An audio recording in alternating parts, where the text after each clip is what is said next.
imaginava isso, eu imaginava a biblioteca no andar em cima, né, com as sacadas, oficina de cultura. Oficinas de cultura. Isso tudo para quê? Para criar para a gente ter atualmente, para as próximas gerações terem ainda um contexto humano de centro histórico. Dentro dessa ideia, só o pátio interno seria um local de aula de pintura ao ar livre fantástico. Está vendo? Só isso. As duas linguiças aqui, uma área externa aberta, só ali seria um lugar de aula de pintura extraordinário. Com luz natural. E a nível de historicidade, né? Como eu colocaria uma atividade, ou como eu pensava essa atividade, como eu relacionava uma atividade histórica que a gente pudesse perpetuar e fortalecer mais esse conhecimento histórico de cada cidadão da cidade. Eu imaginava até mesmo o próprio casarão Paiva contando a história, essa história que o senhor disse. Qual será que foi o primeiro centro histórico? Que daí já é todo um outro assunto que a gente teria que ter mais tantas horas para conversar a respeito. Mas eu imaginava o casarão Paiva como sendo o último, penúltimo, porque sobrou só o sobrado do Jabas, mais um penúltimo. Eu imaginava esse casarão fazendo essa transmissão da história da cidade. Claro, né? Então teria também essa função e um centro de documentação e tudo mais. A ideia do primeiro centro histórico da cidade, que foi a partir do Largo do Riachuelo, depois a mudança desse centro histórico para a região da ferrovia. Né? E depois o que aconteceu até mesmo nos últimos anos, em termos de transformações. E essa presença do casarão Paiva já seria muito importante, né? Porque é um legado para a humanidade, para se ter essa noção histórica. Eu concordo. Como eu gosto de trabalhar com a história, a historicidade daquela casa, isso tudo que o senhor me contou hoje já foi muito emocionante de saber que aquela casa tinha todo esse potencial. Que bom, né? Que teve. Eu concordo com você nesse aspecto. Agora, é como eu disse.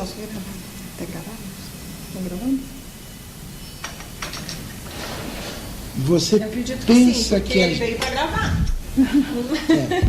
Você pensa que a gente não pensou? Você pensa que a gente não pensou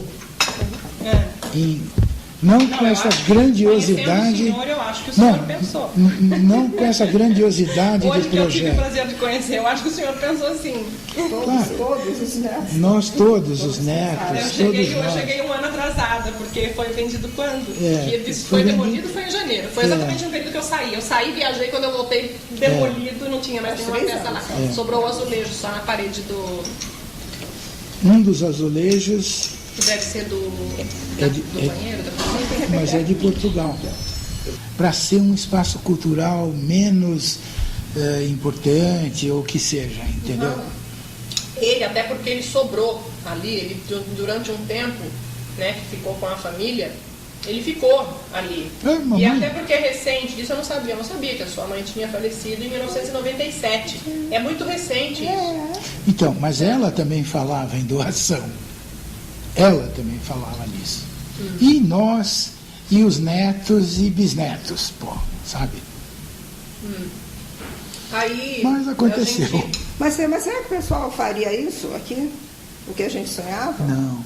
O problema é esse, Jacareí. Não, nós tocamos em dois pontos, né? O doutor falou de um ponto, ele acha que teria que partir de uma iniciativa da sociedade em reivindicar aquele espaço como espaço histórico-cultural. E isso não aconteceu.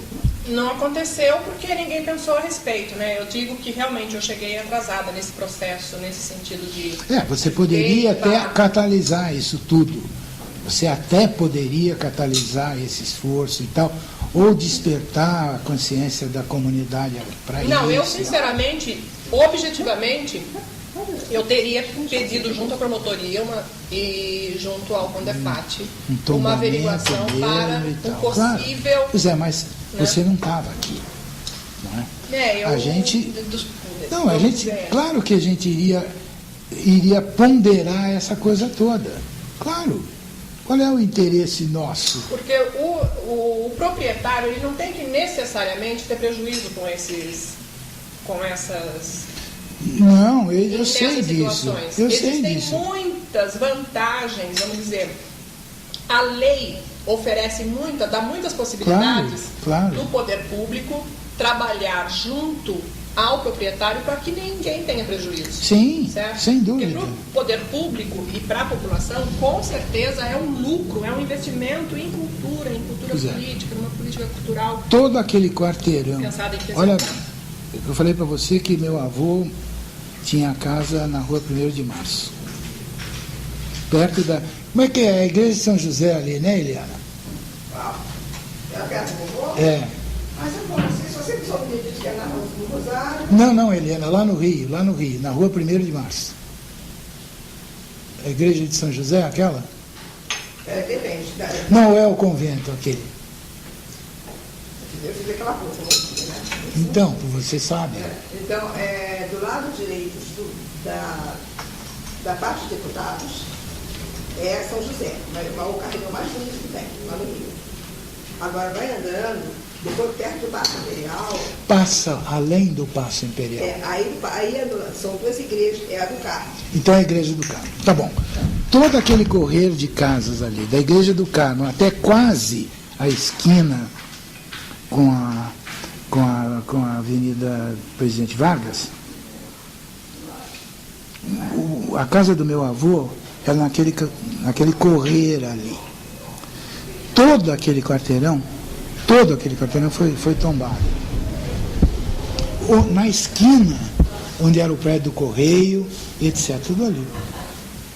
Então a antiga casa do meu avô, que ficou lá, foi tombada junto com todas as outras.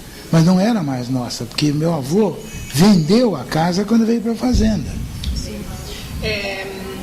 Existem vários aspectos legais a serem observados nisso, né? Mas eu acho que 2 pontos muito importantes que nós chegamos aqui como conclusão foi um ponto é esse que o senhor colocou, que a população deveria reivindicar esse espaço. Claro. E não ausentando, e eu coloco um outro ponto, que é relativo à participação, à presença e atuação do poder público nisso. Né? Que dependeria de uma política cultural de preservacionismo, de patrimônio histórico-cultural, em todos os sentidos. É por isso que eu volto a dizer para você, Então chegamos em 2 pontos. Não cabia a gente sugerir. E se fosse sugerido, eu tenho uma experiência muito, digamos assim, frustrante enquanto presidente do Trianon. Olha bem os parâmetros que eu estou querendo colocar.